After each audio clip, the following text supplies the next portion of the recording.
चंडीगढ़ से खबर, जहां राज्य चुनाव आयुक्त दिलीप सिंह का बड़ा बयान सामने आया है और अपने इस बयान के जरिए उन्होंने कहा कि पंचायती निकाय चुनावों के खर्च में अब बढ़ोतरी होगी। तो इस बीच ये अहम खबर, जहां प्रत्याशियों के चुनाव खर्च सीमा में इजाफे की बात की जा रही है और साथ ही साथ अब चुनावी खर्च में इजाफे की बात सामने है। महिला आरक्षण पर सरकारी आदेश के मुताबिक आगे काम किया जाएगा।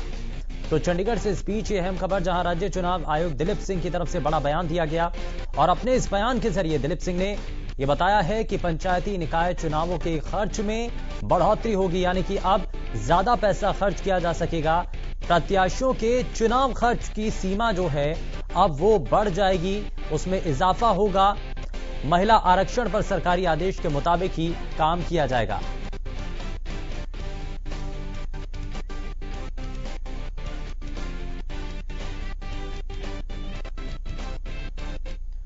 और राज्य चुनाव आयुक्त से हमारे संवाददाता राकेश गुप्ता ने बातचीत की। दिखाते हैं आपको बातचीत के वो खास अंश। राज्य की 6205 पंचायतों में चुनाव होना है। ये चुनाव फरवरी 21 से पहले होगा और इस सब को लेकर आयोग की तैयारियां जोरों पर हैं। मतदाता सूचियों का और वार्डबंदी का काम चल रहा है। हम जानेंगे राज्य चुनाव आयुक्त दिलीप सिंह जी से कि अब सारी स्थिति क्या है। सर, ये बताएं कि पंचायतों के चुनाव ड्यू कब हैं और कब तक हमें करवाना जो हमारे लिए बाध्य है। देखिए, जब 5वें आम पंचायतों के चुनाव हुए थे वो फरवरी 2016 में हुए थे और संविधान के अनुसार 5 वर्ष की अवधि पूरी होने से पहले दोबारा चुनाव कराए जाने आवश्यक हैं। तो ये जो अवधि जो है ये 24 फरवरी 2021 को समाप्त हो रही है। तो हमारी उम्मीद है कि हम जो है 23 फरवरी 2021 से पहले पूरे राज्य में पंचायतों की भी और जिला परिषदों के भी चुनाव संपन्न करवा लेंगे। ये बताएं सर कि क्योंकि पंचायती संस्थाओं के चुनाव होने हैं तो इन सब को लेकर एक बड़े व्यापक स्तर पर तैयारी करनी पड़ती है और समय कम है और कोविड का समय भी है, समय आपको ज्यादा लगेगा। तो अभी तैयारियां किस चरण में हैं? जो आपने ठीक कहा कि हमने तैयारियां आरंभ कर दी हैं। सबसे पहला कार्य होता है कि जो इलेक्टोरल रोल्स हैं, मतदाता सूची है, उसको वार्ड वाइज डिस्ट्रीब्यूट करना। उस कार्य के लिए हमने सभी उपायुक्तों को हरियाणा में निर्देश दे दिए हैं कि वो इस कार्य को आरंभ कर दें और जो मतदाता सूची इलेक्शन कमीशन ऑफ इंडिया द्वारा विधानसभा के लिए बनाई गई है वही सूची हमारे लिए भी मान्य है। हमने उस सूची को ही कहा है कि उपायुक्तों को वो जो है वार्ड वाइज उसको डिस्ट्रीब्यूट करें।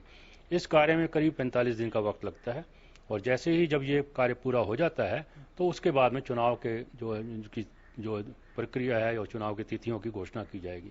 आपने सही कहा कि कोविड के कारण जो है जो थोड़ा मामला धीमा भी पड़ गया है, क्योंकि जो कोविड की गाइडलाइंस है जो है हमने बनाई है और जो भारत सरकार द्वारा जो कोविड के लिए इलेक्शन की गाइडलाइंस जारी की गई हैं, जो कि अभी हमारे बिहार के इलेक्शंस में हरियाणा में बड़ौदा में भी जिनको इम्प्लीमेंट किया जाएगा वो हमने भी अडॉप्ट की हैं और उसके अनुसार जितने भी प्रोटोकॉल हैं कोविड के उनको फॉलो किया जाएगा और चुनाव कराए जाएंगे।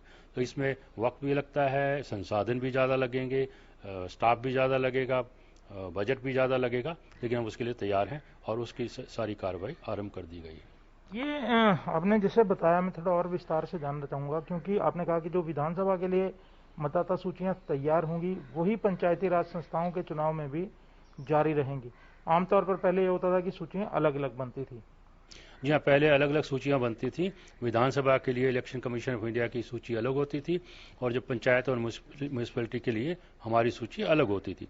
लेकिन हरियाणा सरकार द्वारा हरियाणा पंचायती राज एक्ट में और हरियाणा म्यूनिसिपल कॉर्पोरेशन एक्ट में अमेंडमेंट कर दी गई है और इसमें उसका प्रभाव ये हुआ है कि जो सूची इलेक्शन कमीशन ऑफ इंडिया द्वारा विधानसभा के लिए 1 जनवरी को हर साल बनाई जाएगी वही सूची हमारे लिए भी मान्य होगी।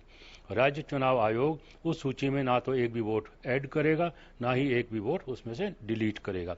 तो ऐसे में जो पंचायती वोटर हैं, जो इन संस्थाओं के लिए या फिर नगर निगम स्थानीय निकाय जो संस्थाएं हैं, उनके लिए आपका यही कहना है कि जब विधानसभा के लिए सूचियां बने तो वो अपना वोट जरूर बनवाएं? पहली बात तो उन्होंने जरूर बनवा ही लिया होगा, क्योंकि इलेक्शन कमीशन ऑफ इंडिया हर 1 जनवरी को अपनी सूची को रिवाइज करता है। तो मुझे पूरी उम्मीद है कि हर व्यक्ति ने जो कि एलिजिबल हो गया था उसने उसमें अपना नाम डलवा लिया है। लेकिन फिर भी ऐसा हो सकता है किसी कारण से कि उस सूची में नाम ना आया हो, तो अभी भी जो है अपने संबंधित उपायुक्त से संपर्क साध सकता है और विधानसभा की लिस्ट में अपना नाम डलवा सकता है। जहाँ तक हमारा संबंध है, नॉमिनेशन के पहले दिन तक भी जो व्यक्ति अपना वोट बनवा करके उपायुक्त से हमारे पास लाएगा, हम उसे वोट भी डालने देंगे और अगर चुनाव लड़ना चाहता है तो उसे चुनाव भी लड़ने देंगे। पर मैं दोबारा स्पष्ट करना चाहूंगा कि राज्य चुनाव आयोग द्वारा कोई भी मतदाता सूची नहीं बनाई जाएगी और विधानसभा वाली सूची ही मान्य है। तो वो फोटो युक्त जो है वही काम करेगी। अच्छा सर, ये बताएं कि सरकार इस समय महिलाओं को जो है पंचायती राज संस्थाओं में 50% आरक्षण देने की मुंह चला रही है, हालांकि ये कानून अभी नहीं बना है। क्या आयोग जो है उसके मुताबिक अपनी तैयारी कर रहा है? देखिए, अगर सरकार द्वारा ऐसा कोई निर्णय ले लिया जाता है तो अकॉर्डिंगली जो है हम उसको वार्ड की रिजर्वेशन बदल जाती है। ठीक है, तो उस पर अगर ऐसा कोई निर्णय लिया जाएगा तो उसके बारे में फैसला कर लिया जाएगा। एक और बताएं, क्योंकि कोविड काल की बात चल रही है, तो ऐसे में जो ये लोगों के खर्चों की सीमा भी अब बढ़ी है, क्या आयोग भी अपने जो क्षेत्र में आने वाले जो चुनाव हैं, भले स्थानीय निकाय हो या पंचायत हो, वहां पर उम्मीदवारों के लिए कुछ खर्चा बढ़ाने की सोच रहा है? जी हाँ, ये विचार चल रहा है और मैं बताना चाहूंगा कि जो हमारी पहले वाली लिमिट्स हैं उसमें हो सकता है कि हम बढ़ोतरी करें और करीब 10% की बढ़ोतरी हम करने की सोच रहे हैं। शुक्रिया। तो ये हैं दिलीप सिंह जो बता रहे थे कि 10% उम्मीदवारों के लिए खर्चे में बढ़ोतरी की जाएगी। जिस तरह आप जानते हैं विधानसभा चुनाव में केंद्रीय चुनाव आयोग ने ये खर्चे में बढ़ोतरी की है, इसी तर्ज पर हरियाणा चुनाव आयोग जो है पंचायती राज चुनाव में और स्थानीय निकाय चुनाव में